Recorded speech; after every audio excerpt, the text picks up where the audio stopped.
रायगड जिल्ह्यातील नवीन अपडेट जाणून घेण्यासाठी आपले रायगड या यूट्यूब चॅनलला लाईक करा, शेअर करा आणि सबस्क्राईब. माननीय रामदासजी आठवले साहेब आणि लोकनेते रामशेठ ठाकूर साहेब यांनी माझ्यावरती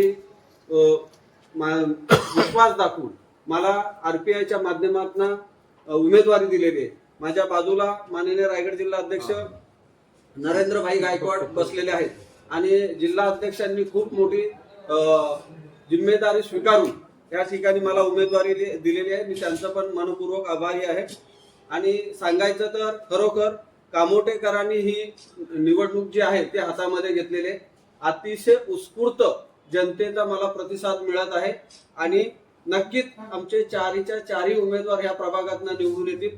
ज्या ज्या ठिकाणी मी प्रचाराला जातोय तो कामोटे गाव असेल, शहर असेल, वसाहत असेल, प्रत्येक ठिकाणी नागरिकांचा अगदी जल्लोष मध्ये आमचं चारही उमेदवारांचं स्वागत करतायत आणि आम्हाला त्या प्रचारात एवढं उत्स्फूर्त पाठिंबा मिळाल्यानंतर नक्कीच आत्मविश्वास वाढलाय आणि 100% हा प्रभाग क्रमांक 12चा चारीच्या चारी उमेदवार निवडून येतील. परंतु काही विघ्न संतोषी लोक असतात आणि त्याच्यामध्ये मोनिश गायकवाड नावाचा एक आहे जो सांगतो का मी प्रभाग क्रमांक 12 मध्ये राहतो, माझं स्वतःचं घर आहे, मी तिथून उमेदवारी मागत होतो. माझी पत्रकारांना विनंती आहे की त्या मोनिश गायकवाडचा कुठे नाव आहे हे बघा.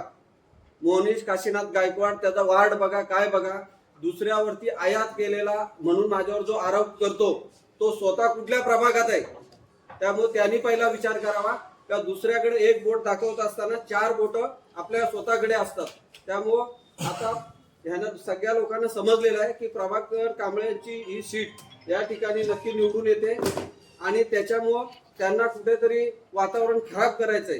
त्या असल्या लोकांकडे मी लक्ष देत नाही. मला प्रचार करायचा आहे. सर्वसामान्य जी जनता आहे, मतदार आहे, ही अगदी माझ्याकडं चांगल्या दृष्टिकोनातून पाहते आणि मला विश्वास आहे. आपण सगळे पत्रकार सुद्धा मला अनेक वर्षापासून ओळखता. सगळ्यांना माहिती आहे का मी एक सर्वसामान्य कुटुंबातला मुलगा आहे आणि आता कुठे जवळजवळ 25 वर्ष मी राजकीय सामाजिक काम केल्यानंतर आता कुठेतरी मला नगरसेवक पदाची संधी मिळालेली आहे आणि त्यामुळं मला विश्वास आहे का आपण सगळे पत्रकार मला नक्कीच ह्या 5 दिवसामध्ये सहकार्य कराल आणि जे माझे विरोधक आहेत त्या विरोधकांना मी काय उत्तर देण्यापेक्षा आपण आपल्या लेखणीच्या माध्यमातून त्यांना योग्य ते उत्तर द्याल, एवढंच या ठिकाणी मी तुम्हाला सगळ्यांना सांगू इच्छितो.